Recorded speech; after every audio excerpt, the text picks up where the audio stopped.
Welcome to a new series on my channel. This series is going to be called Voicing My Wrestle.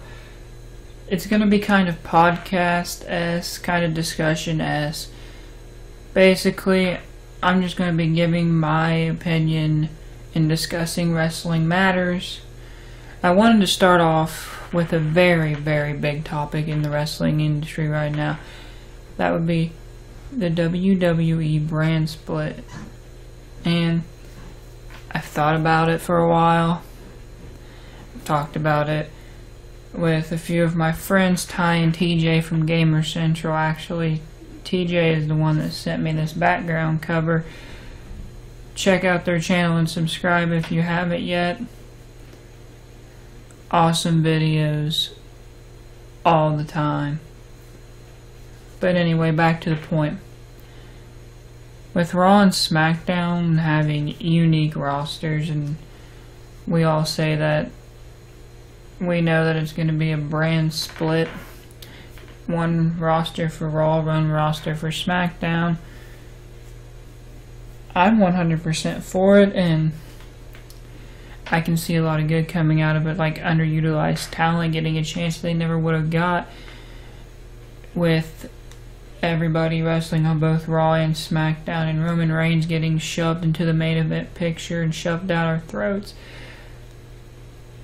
But this gives people like Titus O'Neil, Zack Ryder, maybe even Ryback if he's not done with the company, and others a chance to show what they have. Wrestlers that haven't been used before or have been being misused for a very, very long time now have an opportunity to grab a spot that they never had before, and quite frankly, it brings a lot of excitement, at least to me. And I know a lot of people are worried about it. They're trying to find all kinds of negatives about it. But honestly, I mean, we gotta think about it in a positive way. If we get two separate writing teams, if we get one writing team for Raw and a different writing team for SmackDown, we can have friendly competition in between with the brands and the writing teams trying to make their show the best show. And it would allow for better storylines, better matchups. It would make things more interesting. We get more moments that we will remember. And I mean, it would allow WWE to think about hiring more wrestlers. I mean, think about it this way: if you turn on Raw or SmackDown and they have hired somebody like maybe The Addiction, Christopher Daniels, and Frankie Kazarian, or Kenny King, or Prince Puma, Drago. There's a lot of people that I would love to see facing wrestlers that are already signed by the WWE, and with a brand split, there's a more possible chance that one of them, or maybe all of them, could get signed eventually.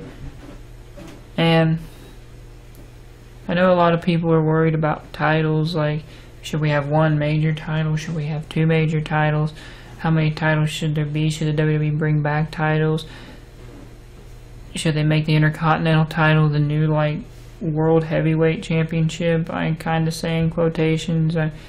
Should we have one world champion that can go in between brands? Should tag titles be for both brands? I mean, the way I see it, we should bring back the World Heavyweight Championship, and you can have the WWE Championship on Raw and the World Heavyweight Championship on SmackDown. And then you can have the United States Championship on Raw and the Intercontinental Championship on SmackDown. And we can have the current tag titles that we have now on Raw, and we'll bring back another old set of tag titles, which maybe you have a poll on WWE.com saying which tag title design do you like the best out of the old tag titles, and whichever one gets voted the most gets brought back for SmackDown. And I love having separate titles, each roster having its own tag, world, and mid-card title. But I think the women's title should just stick to one. We don't have a very large, expanded women's roster to the point where we can have a women's championship for Raw and a women's championship for SmackDown. I believe that the women should just be on both shows until we get a larger roster of women.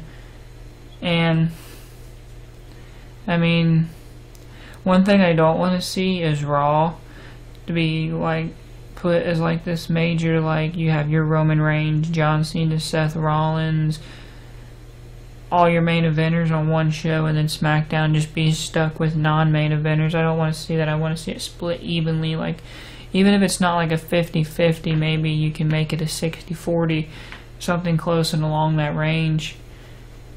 I would want to see Roman Reigns and John Cena on the same brand, though, because if not, then you already know we're going to have Roman Reigns, the face of Raw, and John Cena, the face of SmackDown. But instead of seeing that, I would rather see them face off against each other. You can have Vince's two golden boys fighting each other. I mean, match makes itself. And then you can have the likes of a Seth Rollins, a Dean Ambrose, an AJ Styles, a Kevin Owens, or a Finn Balor running SmackDown.